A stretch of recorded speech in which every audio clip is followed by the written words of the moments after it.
Her father sold her on a Tuesday. Not metaphorically, not in the dramatic, cinematic sense that makes for good storytelling. Literally, with paperwork, a handshake, and a car waiting outside their apartment building at 7 p.m. while Sophie Bennett was still in her work uniform, flour dusted across her left sleeve from the bakery shift she'd just finished. He didn't even tell her himself. He sent her younger sister to deliver the news. Daddy says you need to pack a bag. You're going to stay with someone for a while. Sophie had stood in the kitchen holding a mug of tea she'd never get to drink, looking at her 17-year-old sister's guilt-wrecked face, and understood, in a specific, airless way that only daughters of reckless men understand, that she had been the currency all along. $340,000. That was what her father owed Luca Romano. That was what she was worth, apparently. The car outside had tinted windows and a driver who didn't make eye contact. The bag she packed had 7 days of clothing because she genuinely didn't know if she was coming back. She told herself she wasn't afraid. She told herself that twice more on the drive to the Romano estate. Neither time was convincing. This story goes places you're absolutely not prepared for. Subscribe right now and tap the bell. You need to be here for every single chapter. The Romano estate didn't look like a prison. That was the cruelest part. It looked like a magazine spread. Stone columns, manicured grounds, warm amber light spilling from floor-to-ceiling windows onto a circular drive where two men in dark suits stood with the particular stillness of people paid to be immovable. Sophie stepped out of the car with her duffel bag and her dignity, which cost nothing and was therefore the one thing no one could put in a contract. The interior was worse. All polished marble and expensive silence. The kind of house that had never heard a television left on too loud or a family argument about grocery bills. Sterile, curated, completely airless. She was shown to a sitting room and left there. 10 minutes. 15. She didn't sit. She stood in the center of the room with her bag at her feet and studied every exit. Then Luca Romano walked in. She'd expected older, heavier, the cartoon version of a crime boss, thick-necked and gold-ringed, radiating the particular vulgarity of men who'd clawed their money from ugly places. What she got was 32, lean and dark-suited and entirely self-possessed, with a jaw like architecture and eyes so dark they absorbed light rather than reflected it. He moved with the economy of someone who'd never once had to prove himself in a room. He stopped, looked at her, not the way men usually looked at her, running calculations, measuring her worth against some internal scale. He looked at her the way you look at a situation you hadn't expected to be complicated. Sophie Bennett, he said. You know my name, she said. You don't know anything else. Something registered in his expression. Not offense. Closer to interest, the unwanted kind that surprises its owner. Your father said you were quiet, he said. My father, she said evenly, says a great many things that aren't true. Lucas studied her for another moment. You're not what I expected. No, she held his gaze without blinking. I don't imagine I am. He clasped his hands behind his back, a gesture that looked almost like restraint. You'll have your own rooms. Staff will see to anything you need. You're not a prisoner here, Miss Bennett. You're a guest. Guests, she said, can leave. A pause.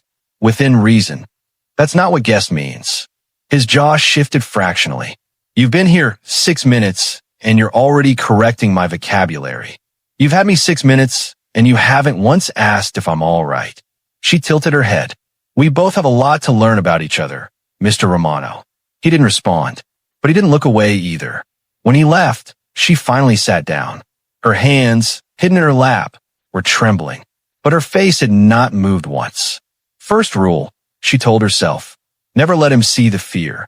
Second rule, she looked around the beautiful, silent, expensive room. Find out what he's actually afraid of. She learned the house by feel. 3 days, 9 rooms accessible to her, for clearly off limits.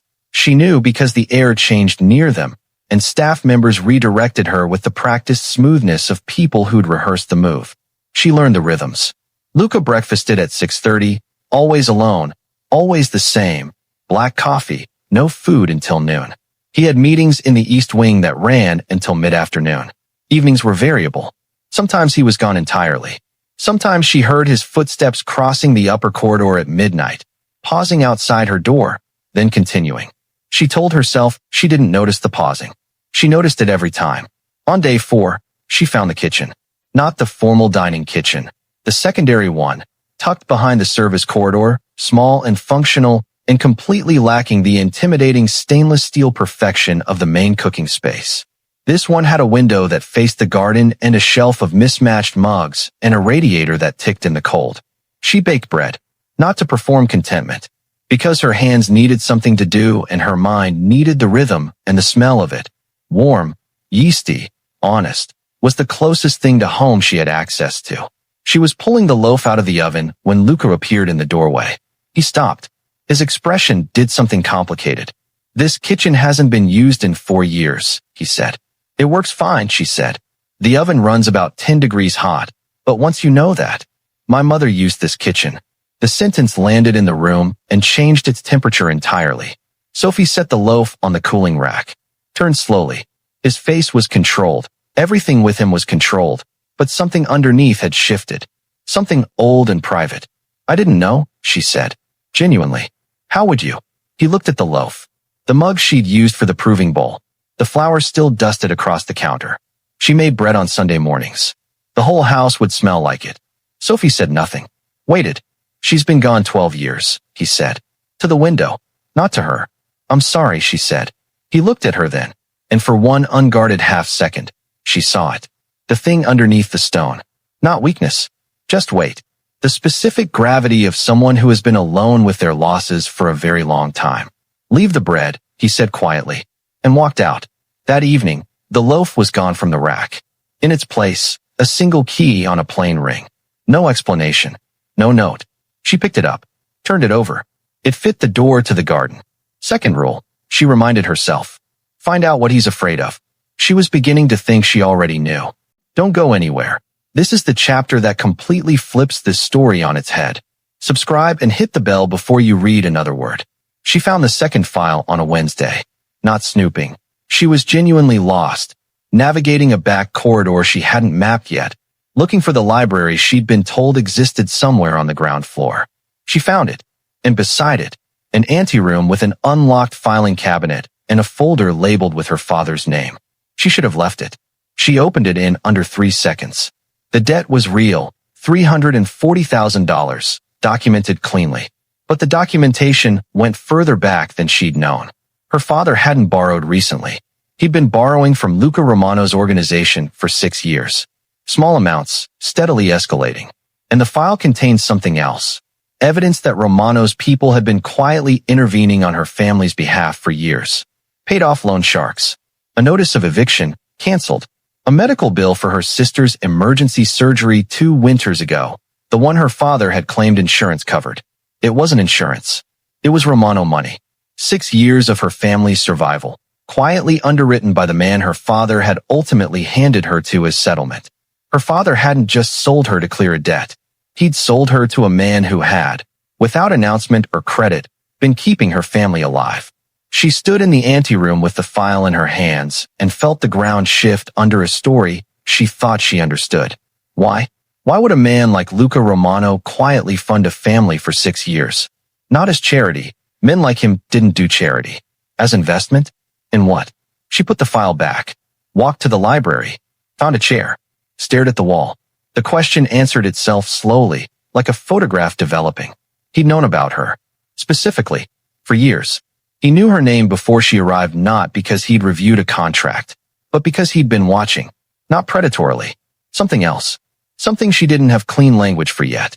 That evening at dinner, the first dinner she'd agreed to take in the main dining room. She looked at Luca Romano across the table and tried to see him differently.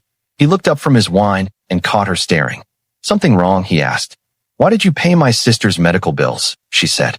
The wine glass stopped halfway to his mouth. 3 seconds of absolute stillness. You went through my files, he said. No heat. No accusation. The flatness of someone recalibrating. You left an anteroom unlocked next to a library you knew I'd find, she said. So either you're careless, which everything about you suggests you're not, or you wanted me to find it?" The silence stretched. "Why?" she asked again. Softer now. Because she genuinely needed to know. He set the glass down, looked at her the way he had on the first night, like a situation he hadn't expected to be complicated. Except this time, the complexity was directed inward. "Because your father was going to lose everything," he said, "and you were working double shifts at a bakery to stop it. Alone." He met her eyes. "I don't admire many people, Miss Bennett. Unasked for admiration is the only kind I trust." The room was very quiet. "You've known who I am," she said. "For years." "Yes. And you let my father hand me over like a transaction." Something moved across his face. The closest thing to shame she'd ever seen on a man like him. "I told myself it was business," he said. "I was wrong about that." Sophie looked at him. This impossible, complicated, quietly devastating man, and felt something she absolutely could not afford to feel. She picked up her fork and said nothing. But she didn't leave the table. Things changed after that dinner. Almost imperceptibly. The way temperature changes before a storm. Not dramatic, just different. Lucas stopped eating alone. He appeared at breakfast on a Thursday with no explanation, simply sat down across from her with his black coffee and his newspaper, and that was that. The newspaper became a prop within a week. She noticed he stopped reading it and started watching her instead, with the focused attention of a man cataloging something valuable. She started making bread every Sunday. She told herself it was habit. It was not habit. He started appearing in the kitchen doorway 20 minutes into the process, every Sunday, with his sleeves rolled up and his guard measurably lower than anywhere else in the house. He never asked to help. She never offered. But the silence between them became the comfortable kind. The kind you don't fill because filling it would ruin it. 3 weeks in, one of his associates came to dinner. Richie, mid-40s, silver-tongued, openly appraising in the way of men who believe their position licenses them. He spent the appetizer course addressing Sophie like she was decor. Pleasant, present, not entirely relevant.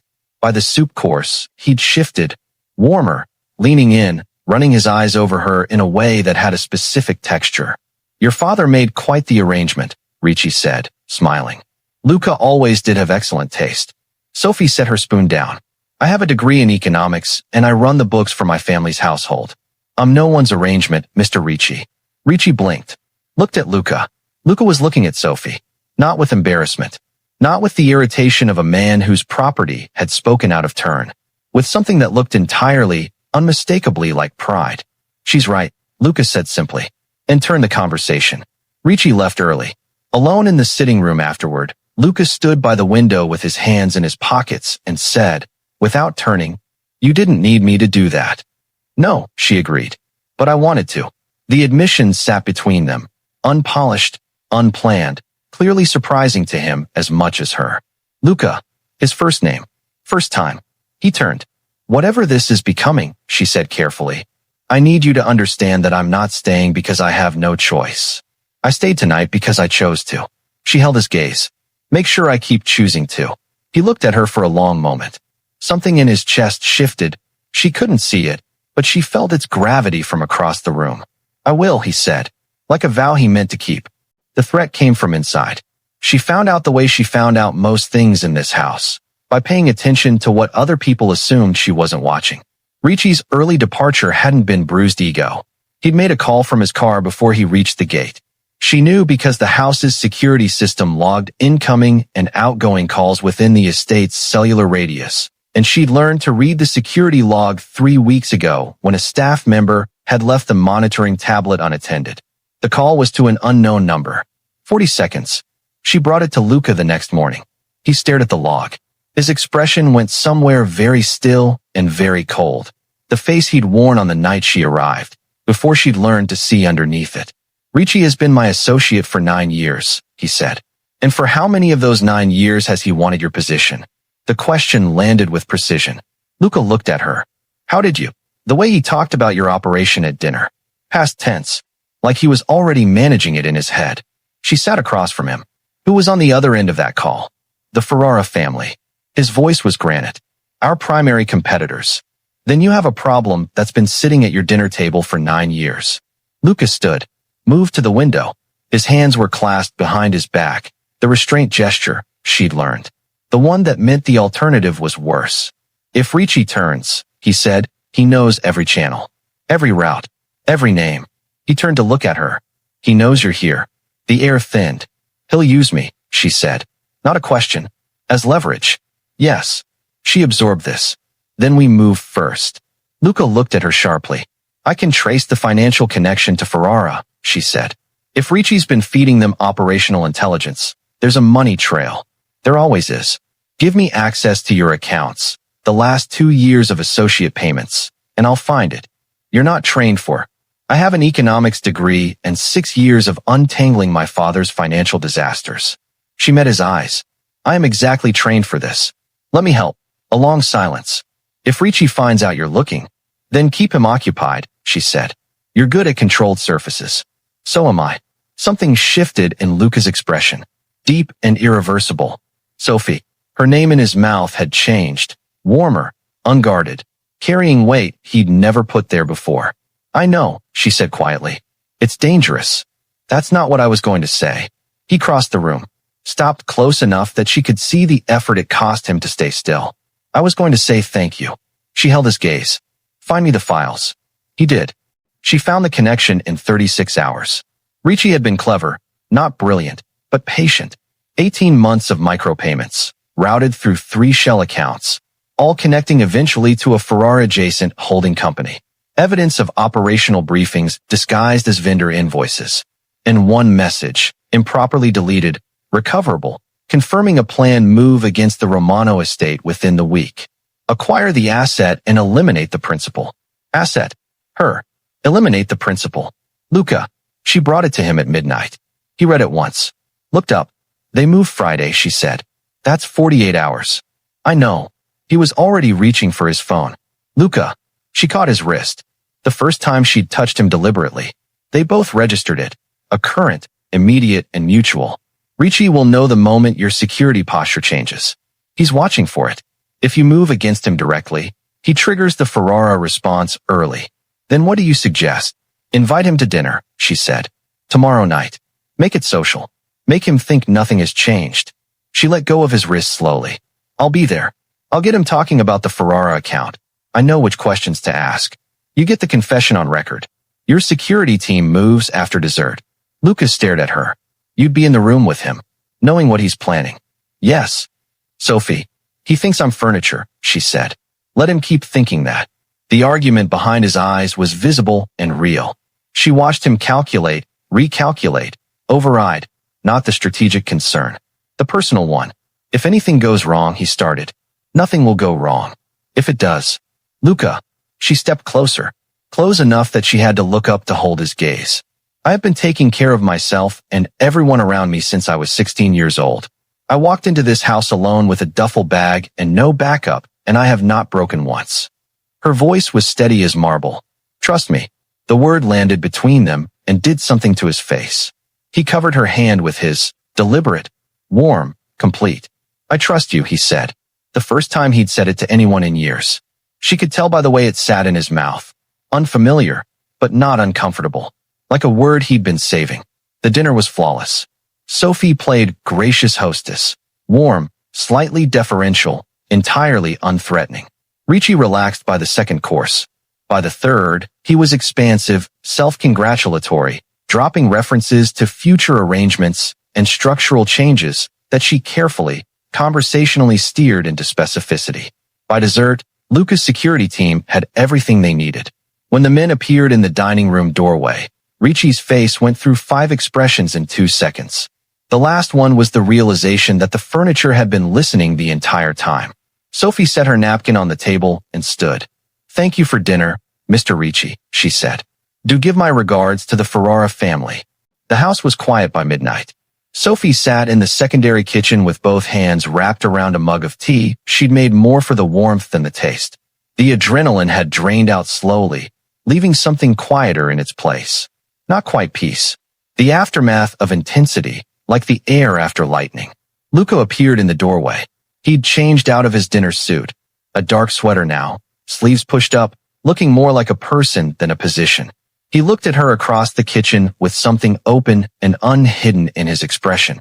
He sat down across from her without being invited. It's done, he said. Ricci is handled. Ferrara is aware that we're aware. The threat is neutralized for now. For now, she echoed. There's always a for now in this life. He looked at his hands. I want to ask you something, and I need you to know that whatever you answer, the contract is void. Your father's debt is cleared. As of tonight. He met her eyes. You can leave in the morning, Sophie, with a car and money and no obligation. The kitchen held its breath. She looked at him. This man who had quietly funded her family's survival for 6 years without wanting credit. Who'd left a key to the garden on her windowsill. Who'd said I trust you like it was the most significant thing he'd ever handed anyone. And if I don't want to leave in the morning, she said. His exhale was barely audible, but she heard it. Then I would like, he said, carefully, like a man who didn't often ask for things he actually wanted, to start again. Properly. Without debts or contracts or circumstances neither of us chose. From the beginning, she said. From the beginning.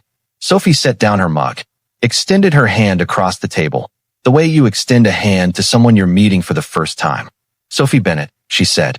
I'm a baker and an amateur forensic accountant, and I'm told I'm difficult. Something lit in his face, slow and bright, and entirely unguarded. He took her hand. Luca Romano, he said. I'm told I'm impossible. He held her hand, held her gaze. We might be a disaster. Or, she said, we might be exactly what the other one needed. He didn't let go of her hand. Neither did she. Sophie Bennett had been handed over like a line item in a ledger. She left that kitchen as someone's choice, specifically as the choice of a man who had never before trusted anyone enough to make one. Her father's debt was gone. Her family was safe. Her sister finishing school. The eviction notices a distant memory. Sophie's forensic work for the Romano organization became, quietly and then officially, her own consultancy. She built it from the inside out, on her own terms, using skills that had been forged in the fire of a life that asked too much of her too young. Luca Romano did not become a different man. He became a more honest version of the one he already was, still controlled, still formidable, still the person that other dangerous people were careful around. But there was a kitchen in his estate that smelled like bread on Sunday mornings, and a woman who corrected his vocabulary without apology, and a life that had warmth in it for the first time in 12 years. They were not easy. They were real. You cannot control the circumstances that find you. You cannot always choose the rooms you're placed in, the debts that aren't yours, the hands that fail you when they were supposed to hold you up. What you can control is what you carry in with you. Sophie walked into that estate with her dignity and her sharpness and her refusal to perform smallness for anyone's comfort. And those things, unpurchasable and unconditional, were ultimately worth more than every dollar in her father's debt. Your value is not determined by who sells you. It's determined by who you refuse to become in the aftermath.